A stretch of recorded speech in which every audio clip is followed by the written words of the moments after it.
أعوذ بالله من الشيطان الرجيم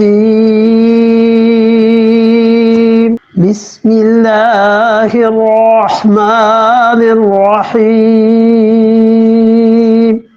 ليسوا سواء من أهل الكتاب أمة قائمة يتلون آيات الله آناء الليل وهم يسجدون لیسو سوا، اور یہ سب کے سب یہودی برابر نہیں ہیں، یہ سب برابر نہیں ہیں۔ من اہل الکتاب، اہل کتاب میں سے، امتن ایک گروہ ہے، قائمتن جو کھڑے رہتے ہیں اللہ کے حضور میں، لمبی لمبی نمازیں پڑھتے ہیں، خدا کی عبادت کرتے ہیں، قائمتن کھڑے رہتے ہیں، ایک یتلون آیات اللہ تلاوت کرتے ہیں اللہ کی آیات کی، اور خدا کی کتاب پڑھتے رہتے ہیں، آناء اللیل رات گئے تک خدا کی یاد کرتے رہتے ہیں، وہم یسجدون اور وہ کیا کرتے ہیں؟ سجدے کرتے ہیں۔ اللہ تعالی نے ان یہودیوں کی تعریف فرمائی اور فرمایا یہ سب لوگ برابر نہیں، ان میں جو لوگ ایمان لے آئے ہیں، حضرت عبداللہ ابن سلام، وہ پہلے آیا نا ان کا تذکرہ کہ ان میں کچھ لوگ مومن ہیں، یہ ان کی بات ہے۔ عبداللہ ابن سلام رضی اللہ عنہ تھے، ثعلبہ ابن سعید رضی اللہ عنہ تھے، اسید ابن سعید رضی اللہ عنہ تھے، اسد ابن عبید تھے رضی اللہ عنہ، یہ بڑے بڑے یہودیوں کے سردار تھے جو رسول اللہ صلی اللہ علیہ وسلم پہ ایمان لائے، حتیٰ کہ نبی کریم صلی اللہ علیہ وسلم نے فرمایا مدینہ منورہ میں فلاں فلاں فلاں فلاں یہودی ہیں، یہ 10 آدمی اگر مجھے مان جائے نا کہ میں خدا کا رسول ہوں، کوئی آدمی کافر نہیں رہے گا یہودیوں میں سے مدینہ منورہ۔ اور پتہ انہیں تھا، اللہ نے ان کی 4 خوبیاں بیان کی۔ اللہ نے فرمایا امتن قائمتن، ایک بات تو یہ ہے کہ یہ کھڑے رہتے ہیں خدا کے حضور میں، یتلون آیات اللہ، اللہ کی آیات کی تلاوت کرتے ہیں 2، آناء اللیل رات گئے تک تلاوت کرتے ہیں 3، وہم یسجدون اور اللہ کے سامنے سجدہ کرتے ہیں۔ یہ 4 خوبیاں ایسی اللہ نے گنوائی ہیں جو اس امت کو بھی حکم ہے کہ تم یوں کرو اور اللہ کے ساتھ ایسا تعلق رکھو۔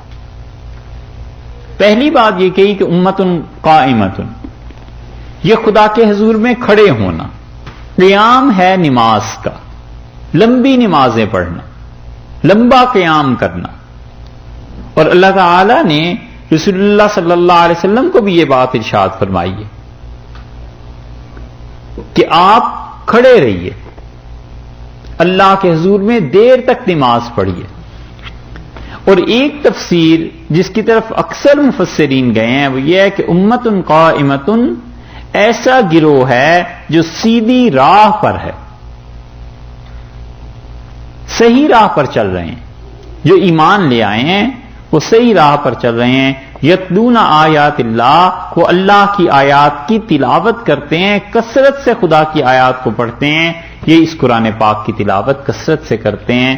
آپ اسی چیز کو دیکھیے 29ویں پارے میں سورہ دہر میں اللہ تعالیٰ نے ایک بات ارشاد فرمائی ہے،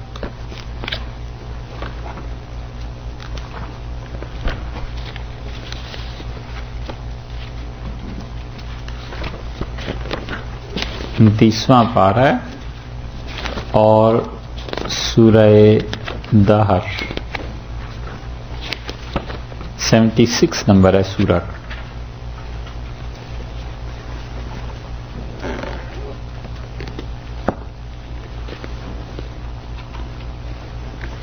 اور آیت نمبر ہے 23، 29واں پارہ سورہ دہر 76 اور آیت نمبر 23۔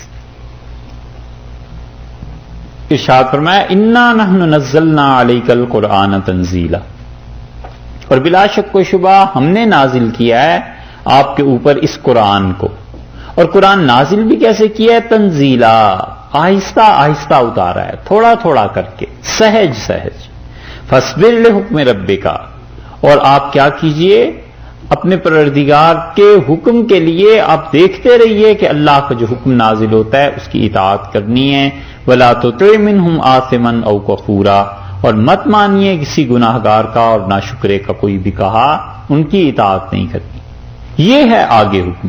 وَاذْكُرِ اسْمَ رَبِّكَ، اور اپنے پروردگار کا نام لیں، اللہ کو یاد کیجئے، بکرتم و اصیلا، صبح اور شام اللہ کو یاد کرو۔ یہ حکم ہمیں بھی اللہ نے دی، اللہ نے کہا ہے صبح شام اللہ کو یاد کرتے رہو۔ وَمِنَ اللَّيْلِ، اور رات جو آ جائے، فَاسْجُدْ لَهُ، سجدے کر اس کو۔ وَمِنَ اللَّيْلِ فَاسْجُدْ لَهُ، رات گئے تک سجدے کرتے رہو اللہ کو، رات جب چھا جائے تو بھی اللہ کو سجدے کرتے رہو۔ وَسَبِّحْهُ لَيْلًا طَوِيلًا، اور اس کی پاکیزگی کا بیان کرتے رہے، کب تک؟ لیلاً طویلا، بڑی رات تک، رات کا بڑا حصہ آ جائے اس وقت تک اللہ کی تسبیح، اللہ کا ذکر، اللہ کو یاد کرتا رہے۔ اصل کام کرنے کا اس سے پتہ چلتا ہے زندگی بھر اللہ کو یاد ہی کرنا ہے۔ اللہ نے کہا ہے دن رات بس مجھے یاد کرتے رہو، اور پھر اس میں سے جو ضروریات زندگی ہیں اس کو پورا کرو، مگر اصل مقصد اللہ کو یاد کرنا ہے۔ اس لیے ارشاد فرمایا ہے کہ دیکھیے وَسَبِّحْهُ لَيْلًا طَوِيلًا، اور پھر اللہ کو یاد کرتے رہو رات گئے تک، دیر تک خدا کو یاد کرو، کیونکہ اللہ تعالیٰ نے یہ حکم، یہ ساری چیزیں یہاں پہ دی ہیں تو ہمیں بتایا ہے۔ پہلے اس سے یہی چیز یہودیوں کے بارے میں یہاں آئی ہے کہ امتن قائمتن، یہ ایک ایسا گروہ ہے جو سیدھی راہ پر چل رہے ہیں، یتلون آیات اللہ، اللہ کی آیات کی تلاوت کرتے ہیں، آناء اللیل، رات گئے تک اللہ کی عبادت، اللہ کی اطاعت میں مصروف رہتے ہیں۔ اس سے معلوم ہوتا ہے کہ قرآن پاک کا رات کو پڑھنا، خاص طور پہ تہجد کو پڑھنا، اس کی بڑی افضلیت ہے۔ اگر یہودیوں نے یہ کیا صحابہ کرام رضی اللہ عنہ میں سے، تو اللہ نے ان کی تعریف کی ہے، خود مسلمان جو کرتے ہوں گے وہ کتنی اچھی چیز ہوگی۔ اسی لیے حدیث میں ایک جگہ آیا ہے کہ حضرت اسید رضی اللہ عنہ قرآن پاک کی تلاوت کر رہے تھے اور قرآن پاک پڑھ رہے تھے، اور ان کا بیٹا یحییٰ، ان کے پاس چھوٹا بچہ تھا، سو رہا تھا، اور گھوڑا جو تھا وہ اپنی جگہ پہ اچھلنے لگا۔ انہوں نے تلاوت روکی، اور اس ڈر سے کہ کہیں یہ بچے کے سر پہ اپنا پاؤں نہ دے دے، انہوں نے بچے کو اٹھا لیا، پھر تلاوت کرنے لگے، پھر گھوڑا اچھلنے لگا، پھر ایسے ہی ہوا، تو انہوں نے تلاوت بند کر دی، نماز کا وقت غالباً آ گیا، تو اٹھے جب تو ایسے ہی ان کے اوپر آسمان کی طرف نگاہ گئی تو انہوں نے دیکھا کہ ایک بادل ہے، اور بادل میں جیسے کسی نے چراغ رکھے ہوئے ہیں۔ تو یہ بات انہوں نے فجر کے بعد آ کے رسول اللہ صلی اللہ علیہ وسلم سے بیان کی کہ میں نے یوں دیکھا ہے، اور مجھے یحییٰ کا ڈر لگا، تو میں نے اسے اٹھایا اور پھر میری نگاہ گئی تو یوں تھا، تو رسول اللہ صلی اللہ علیہ وسلم اقرا یبن حزیر، حزیر کے بیٹے کاش تو پڑھتا رہتا، کاش تو پڑھتا رہتا، اور ارشاد فرمایا وہ تیرا پڑھنا فرشتے اس کو سننے آئے تھے، اور وہ جو تم بادل میں دیکھ رہے تھے چراغ، وہ اللہ کے فرشتے تھے، اور اگر ابن حزیر تو پڑھتا رہتا تو اتنے فرشتے آ جاتے کہ صبح مدینہ منورہ میں بچے بھی دیکھ لیتے کہ فرشتہ کس کو کہتے ہیں، وہ تو اتنے نازل ہو رہے تھے۔ گھوڑا اس وجہ سے وہ گھبرا گیا۔ یہ چیز ہے کہ آناء اللیل، رات گئے تک اللہ کی کتاب کو پڑھنا، اس کا مطلب یہ ہے کہ تہجد کے وقت میں جو قرات ہے نا، یہ بہت ہی عجیب چیز ہے۔ اسی لیے سورہ مزمل میں اللہ نے فرمایا کہ وَأَقْوَمُ قِيلًا إِنَّ نَاشِئَةَ اللَّيْلِ، اور رات کو اٹھ کے نماز پڑھنا ہے اشد وطن، اس سے نفس کچلا جاتا ہے۔